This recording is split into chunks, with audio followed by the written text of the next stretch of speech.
Hello students and my dear friends, welcome you all to my channel Excel English Zone। जैसा कि आप सभी को पता है कि कल 29 जुलाई 2020 को नई शिक्षा नीति संपूर्ण भारत में सेंट्रल गवर्नमेंट ऑफ इंडिया के द्वारा अप्रूव कर दिया गया है, लागू कर दिया गया है। लेकिन देखने वाली बात है कि आज सभी राज्य सरकारें इस पर सहमति बना पाती है। फिलहाल हम लोग शिक्षा नीति के कुछ इतिहास को जानेंगे कि शिक्षा नीति का इतिहास क्या रहा है।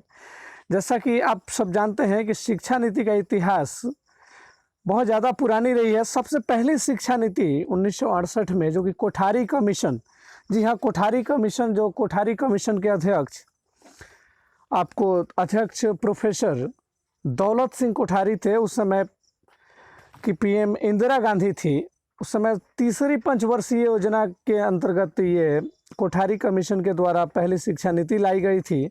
और वहीं दूसरी शिक्षा नीति जो कि 1986 में दूसरी शिक्षा नीति, जो कि उस समय के वर्तमान प्रधानमंत्री राजीव गांधी जी थे, उस समय आई। उसके बाद में दूसरी शिक्षा नीति में सुधार किया गया। जी हाँ, बीच में कोई नई अप्रूवमेंट नहीं हुई और उसमें ये रिवीजन करके, जी हाँ रिवीजन करके, सुधार करके, उसको मॉडिफाई करके 1992 में पीवी नरसिम्हा राव की सरकार में लाया गया था। यानी कि द्वितीय जो शिक्षा नीति थी 1986, उसी के को आधार बनाते हुए 1992 में उसको सुधार करके बनाया गया था। वहीं तीसरी शिक्षा नीति और जो वर्तमान शिक्षा नीति इस समय अभी 29 जुलाई 2020 को जो सेंट्रल गवर्नमेंट ऑफ इंडिया के द्वारा लागू किया गया है, उसका आधार भी एनईपी यानी कि नेशनल एजुकेशन पॉलिसी 1986 ही है।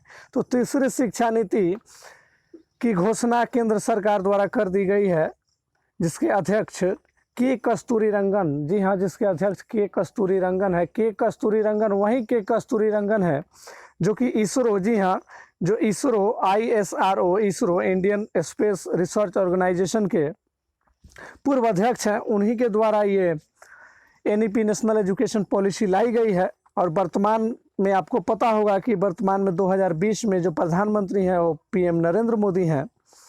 आगे हम लोग इसको डीप में थोड़ा सा जानने की कोशिश करते हैं कि नेशनल एजुकेशन पॉलिसी क्या है। तो एक और इस नेशनल एजुकेशन पॉलिसी की खास बातें, यानी कि जो शिक्षा नीति, नई शिक्षा नीति 2020 जो गवर्नमेंट ऑफ इंडिया के द्वारा लागू की गई है केंद्रीय सरकार द्वारा, यानी कि पहले मानव संसाधन विकास मंत्रालय का नाम मानव संसाधन विकास मंत्रालय था और अब वर्तमान में शिक्षा मंत्रालय कर दिया गया है। My dear students and friends, और जो भी व्यूअर्स हैं उनकी जानकारी के लिए मैं बता दूं, एक नया अपडेट बिल्कुल, मानव संसाधन विकास मंत्रालय HRD का नाम अब बदलकर शिक्षा मंत्रालय कर दिया गया है। जी हाँ, इस जो नीति है, इस नीति के अध्यक्ष इसरो के पूर्व अध्यक्ष के कस्तूरीरंगन ने तैयार किया है। इस पूरे मसौदे को तैयार करने में सबसे बड़ा श्रेय इसरो के पूर्व अध्यक्ष के कस्तूरीरंगन का है। आगे हम लोग देख लेते हैं नया अपडेट जो कि हिंदुस्तान न्यूज़पेपर के रेफरेंस से लिया गया है। केंद्रीय मंत्रालय ने 29 जुलाई को नई शिक्षा नीति को मंजूरी दे दी है। साथ ही मानव संसाधन विकास मंत्रालय का पुनः नामकरण, जैसा कि मैंने बताया है कि मानव संसाधन विकास मंत्रालय का पुनः नामकरण शिक्षा मंत्रालय कर दिया गया है।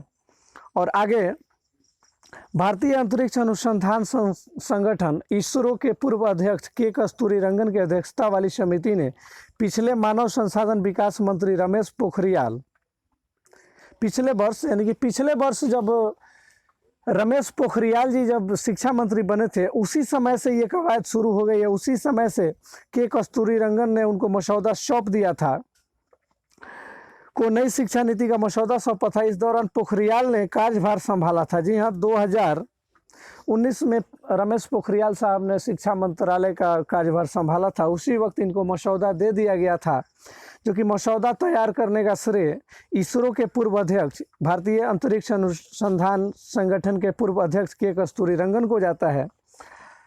आगे गौरतलब है कि वर्तमान शिक्षा नीति, जी हाँ जो वर्तमान शिक्षा नीति हम लोग चला रहे हैं, जो 1986 के बेस पे आधारित है, उसी का इम्प्रूवमेंट, यानी कि उसी को हम लोगों ने मॉडिफाई किया था 1992 में। उस समय पीवी नरसिम्हा राव की सरकार थी। तो गौरतलब हो कि वर्तमान शिक्षा नीति 1986 में तैयार, यहाँ पर थोड़ी सी मिसप्रिंटिंग है, तैयार, जी हाँ, तैयार की गई थी और इसे 1992 में सुधार किया गया था। गौरतलब है कि जब स्मृति ईरानी पिछली सरकार में, पिछली बार जब मोदी जी की सरकार हुई थी, अभी भी मोदी जी की ही सरकार है, पिछली जो सरकार थी उसमें स्मृति ईरानी को मानव संसाधन विकास मंत्रालय का पदभार सौंपा गया था। उस समय से ही नई शिक्षा नीति की कवायद शुरू हो गई थी।